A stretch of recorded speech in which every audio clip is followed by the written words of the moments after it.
Hi ನಮಸ್ಕಾರ ಕರ್ನಾಟಕ. ಎಲ್ಲರೂ ಹೇಗಿದ್ದೀರಾ? ನಾನಂತೂ ಸೂಪರ್ ಆಗಿದ್ದೀನಿ.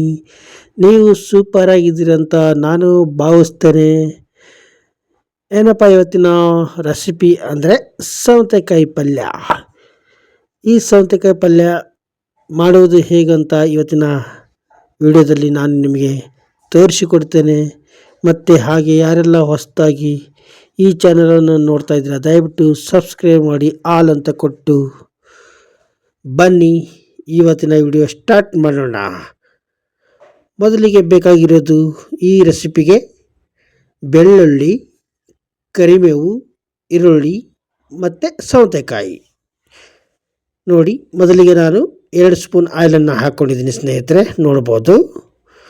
ನಂತರ ಎಣ್ಣೆ ಬಿಸಿ ಆಗ್ತಿದ್ದಂಗೆ ಈಗ ನಾನು ಸ್ವಲ್ಪ ಜೀರಿಗೆ ಸಾಸಿವೆ ಸಹ ಹಾಕೋತಿದ್ದೀನಿ,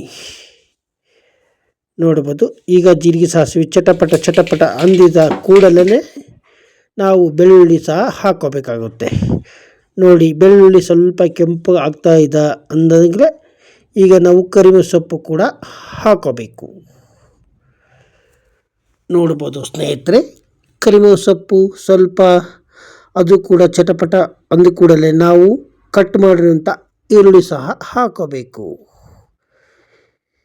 ಈಗ ನಾನು ಈರುಳ್ಳಿ ಹಾಕ್ಕೊಂಡು ಈಗ ನಾನು ಎಲ್ಲನೂ ಮಿಕ್ಸ್ ಮಾಡ್ಕೊತೀನಿ.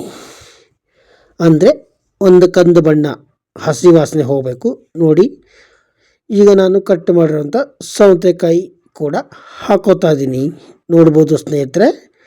ಈಗ ನಾನು ಸೌತೆಕಾಯಿ ಕೂಡ ಹಾಕ್ಕೊಂಡಿದ್ದೀನಿ. ಈಗ ಇದು ಕೂಡ ನಾವು ಮಿಕ್ಸ್ ಮಾಡ್ಕೊಳ್ಳೋಣ. ನೀಟಾಗಿ ಮಿಕ್ಸ್ ಮಾಡಿಕೊಂಡು ಫ್ರೈ ಮಾಡ್ಕೋಬೇಕು. ಈಗ ನಾವು ಒಂದು 2ರಿಂದ 3 ನಿಮಿಷ ಕ್ಲೋಸ್ ಮಾಡಿ ಬಿಡೋಣ ಸ್ನೇಹಿತರೆ. ನೋಡ್ಬೋದು ಸ್ನೇಹಿತರೆ, 2ರಿಂದ 3 ನಿಮಿಷ ಆಯಿತು. ಈಗ ನಾವು ಮತ್ತೆ ಒಂದು ಸಲ ನೋಡೋಣ. ಈಗ ನಾವು ಮಿಕ್ಸ್ ಮಾಡ್ಕೊಳ್ಳೋಣ. ಈಗ ನಾನು ಹಸಿಮೆಣಸಿಕಾಯಿ ರುಬ್ಬಿ ಇಟ್ಕೊಂಡಿದ್ದೆ. ಈಗ ನಿಮಗೆ ಖಾರ ಎಷ್ಟು ಬೇಕು ಅಷ್ಟು ಮಾತ್ರ ಹಾಕ್ಕೊಳ್ಳಿ ಸ್ನೇಹಿತರೆ. ನನಗೆ 1 ಸ್ಪೂನ್ ಖಾರನ ಹಾಕ್ಕೊಂಡಿದ್ದೀನಿ. ಇದು ಖಾರ ಇರೋವಂಥ ಮೆಣಸಿನ್ಕಾಯಿ, ಹಾಗಾಗಿ 1 ಸ್ಪೂನ್ ಹಾಕ್ಕೊಂಡಿದ್ದೀನಿ. ಒಂದು ಅರ್ಧ ಟೀ ಸ್ಪೂನ್ ಅರಿಶಿಣ ಸಹ ಹಾಕೋತಾ ಇದ್ದೀನಿ ಸ್ನೇಹಿತರೆ, ನೋಡ್ಬೋದು. ಮತ್ತು ರುಚಿಗೆ ತಕ್ಕಷ್ಟೇ ಉಪ್ಪು ಹಾಕೋತಾ ಇದ್ದೀನಿ. ನೀವು ಸಹ ನೋಡಿಕೊಂಡು ಹಾಕೋಬೇಕಾಗುತ್ತೆ. ನಂತರ ನಾನು ಇದು ಮಟನ್ ಮಸಾಲ, ಇದು ಸಾಮಾನ್ಯವಾಗಿ ಬೆಂಗಳೂರಲ್ಲಂತೂ ಸಿಗಲ್ಲ ಸ್ನೇಹಿತರೆ, ಇದು ನಮ್ಮ ಉತ್ತರ ಕರ್ನಾಟಕದಲ್ಲಿ ಸಿಗುತ್ತೆ. ನಾನು ಅಲ್ಲಿಂದ ಬರಬೇಕಾದ್ರೆ 1 ಪ್ಯಾಕೆಟ್ ಫುಲ್ ತೊಗೊಂಬಂದಿದ್ದೆ, ಅದು ಸಹ ಹಾಕೋತಾ ಇದ್ದೀನಿ ಸ್ನೇಹಿತರೆ, ನೋಡ್ಬೋದು. ಈಗ ನಾನು 1 ಸ್ಪೂನ್ ಆಯಿಲ್ ಕೂಡ ಹಾಕೋತೀನಿ ಸ್ನೇಹಿತರೆ. ಏನಕ್ಕೆ ಆಯಿಲ್ ಹಾಕೋತೀನಿ ಅಂದರೆ ಮಸಾಲ ನೀಟಾಗಿ ಎಲ್ಲದಕ್ಕೂ ಅಪ್ಲೈ ಆಗಬೇಕು.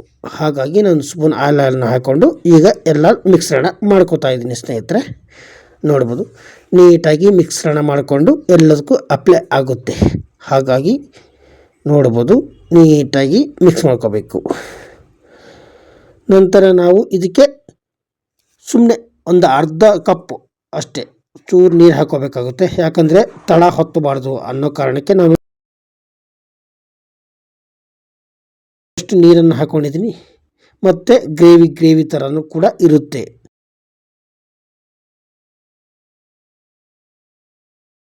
ಬೇಕಾದರೆ ಇನ್ನೂ ಸ್ವಲ್ಪ ನಿಮ್ಗೆ ಬೇಕಾದರೆ ನೀವು ಹಾಕೋಬೋದು, ಬಟ್ ನನಗೆ ಇಷ್ಟು ಸಾಕು ಸ್ನೇಹಿತರೆ. ಬೇಕಾದರೆ ಇನ್ನೊಂದು ಸಲ ಹಾಕೋಬೋದು, ಹಾಗಾಗಿ ನನಗೆ ಇಷ್ಟು ಸಾಕು ಸದ್ಯಕ್ಕೆ.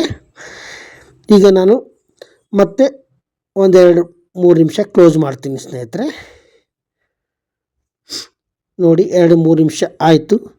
ನಾನು ಇದಕ್ಕೆ ಏನಪ್ಪ ಮಾಡ್ತೀನಿ ಅಂದರೆ, ಮೊದಲಕ್ಕೆ ನಾನು ಕಡಲೆ ಅಂದರೆ ಶೇಂಗಾದ ಪುಡಿ ಮಾಡಿ ಇಟ್ಕೊಂಡಿದ್ದೆ. ಹಾಗಾಗಿ ನಾನು 1-2 ಸ್ಪೂನು ಶೇಂಗಾದ ಪುಡಿ ಸಹ ಹಾಕ್ಕೋತಾ ಇದ್ದೀನಿ ಸ್ನೇಹಿತರೆ, ನೋಡ್ಬೋದು. ಈಗ ಇದು ಸಹ ನಾವು ಹಾಕ್ಕೊಂಡು ಇದು ಸಹ ನಾವು ನೀಟಾಗಿ ಮಿಕ್ಸ್ ಮಾಡ್ಕೋಬೇಕು. ನೋಡಿ, ನಾನು ನೀಟಾಗಿ ಮಿಕ್ಸ್ ಮಾಡ್ಕೋತೀನಿ, ನೋಡ್ಬೋದು ಸ್ನೇಹಿತರೆ. ನೀಟಾಗಿ ಮಿಕ್ಸ್ ನೋಡಿ, ಇದರಲ್ಲೇ ನಮಗೆ ಬೇಗನೆ ಈ ಸೌತೆಕಾಯಿ ಬೇಗನೆ ಬೇಯುತ್ತೆ ನೀಟಾಗಿ. ತುಂಬ ಗ್ರೇವಿ ಥರ ಇರುತ್ತೆ, ಸಖತ್ತಾಗಿರುತ್ತೆ ಅಂತಲೇ ಹೇಳ್ಬೋದು ಸ್ನೇಹಿತರೆ.